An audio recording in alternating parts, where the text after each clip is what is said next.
All right, let's talk about Midjourney outpainting. And it's not actually called outpainting in Midjourney, it's called zoom out because they like to do things differently. Or panning is another kind of version of this. But it's very similar to what you can do in DALL-E called outpainting, or the Stable Diffusion outpainting extension as well in Automatic 1111. The way outpainting works, if you've heard of inpainting, it's inpainting but outside of the frame. Inpainting would be if you wanted to change that building or you want to change who was sitting at the bench, whereas outpainting is if you want to generate outside of this image but keep this whole image the same. So I'm just going to show you the quick and easy way, which is zoom out. So if we want to see what's happening outside of this shot of this woman on the bench, we could click zoom out.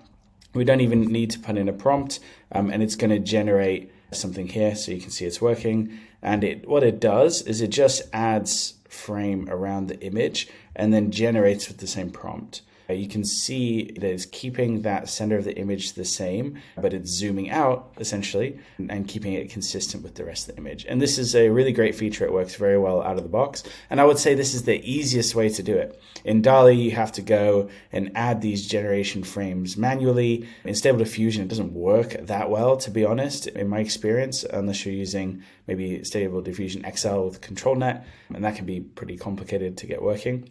This just works right out of the box and it's really good.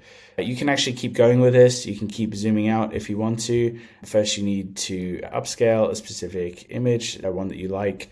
So I like this one at the top left here because it seems to have more flowers. And then you just zoom out again.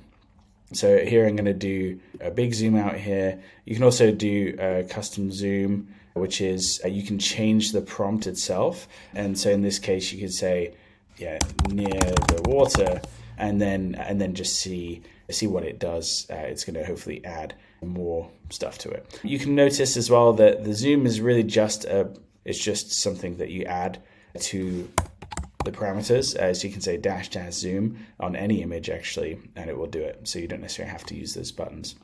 And you can see here I've changed the zoom to 1.5, so I'll see what that comes up with. So this is what we're getting with the 2x zoom out. So we zoomed quite far now, and we're getting some pretty interesting stuff.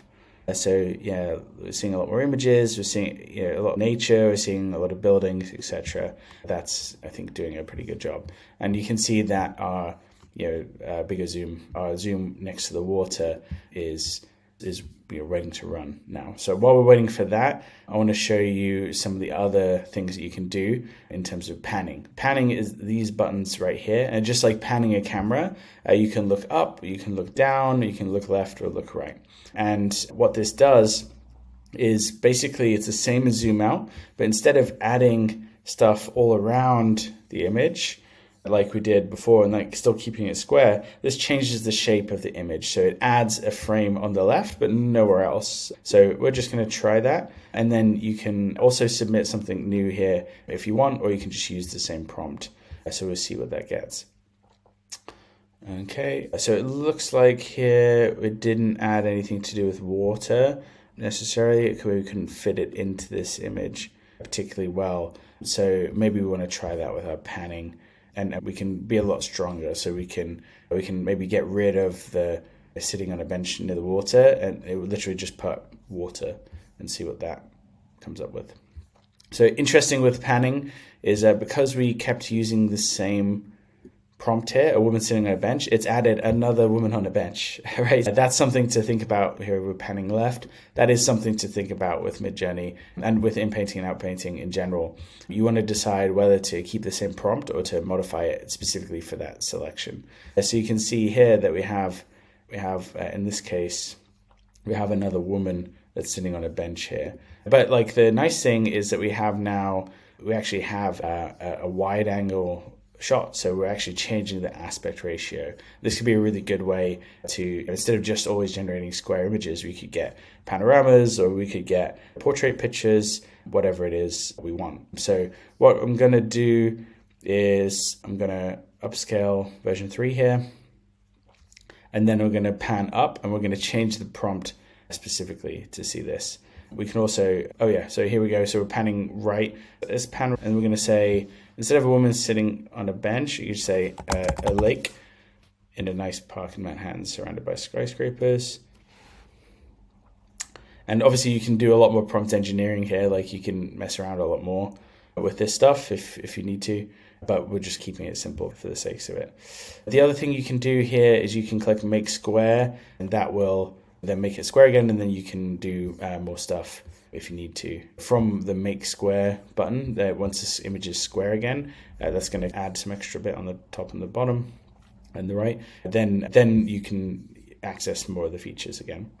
So you can see here it's done its best to add in a lake, which is very nice. And I think it's done a pretty good job here too. All right, so that is Midjourney outpainting and the pan pictures. Again, it's a relatively new feature. It's been out in the past month or so. So it's still experimental. Still, a lot of people are trying it and seeing what works. I think it works pretty well out of the box. It's probably the easiest way to do some of those viral photos that you've probably seen where people take an image of the Mona Lisa and then zoom out. If you did want to do this on an existing image, you'll find that you probably just need to upload that image and then put the URL in here. Let me just try and do that for you guys just to show you that workflow. So if you want to say upload this image,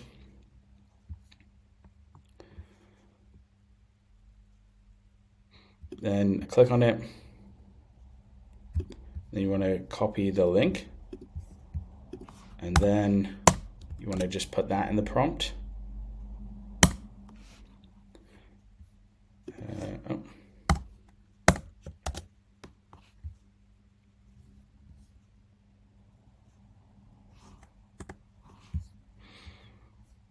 Okay, I'm getting an error there.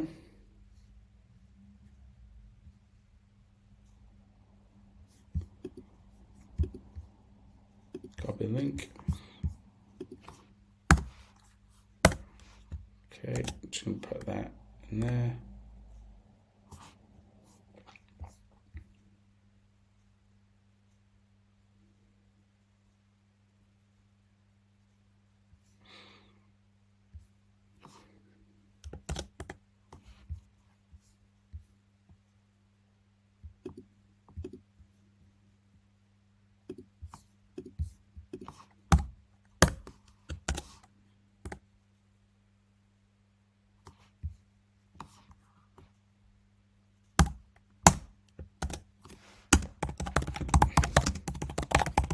Okay, just gonna put in the word extremely detailed just because you can't prompt a version 5 with only a single image. So you have to add some text prompt to change. I think it's just to help them avoid copyright issues. So I just put in extremely detailed. That should help you get around it. Okay, so once we have this image,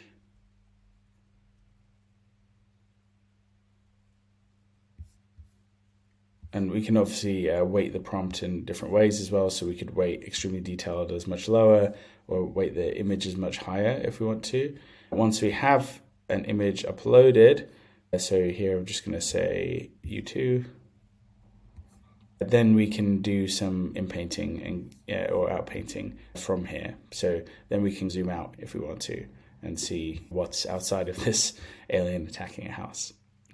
All right, so hopefully that gives you guys a good understanding of what outpainting is and how it can be used. It's extremely powerful, and Midjourney, I think, is one of the better tools at doing it now as well. So I think there's a lot to be used here, although I would say I'm still doing a lot of my outpainting workloads on Stable Diffusion and just iterating a lot with the parameters.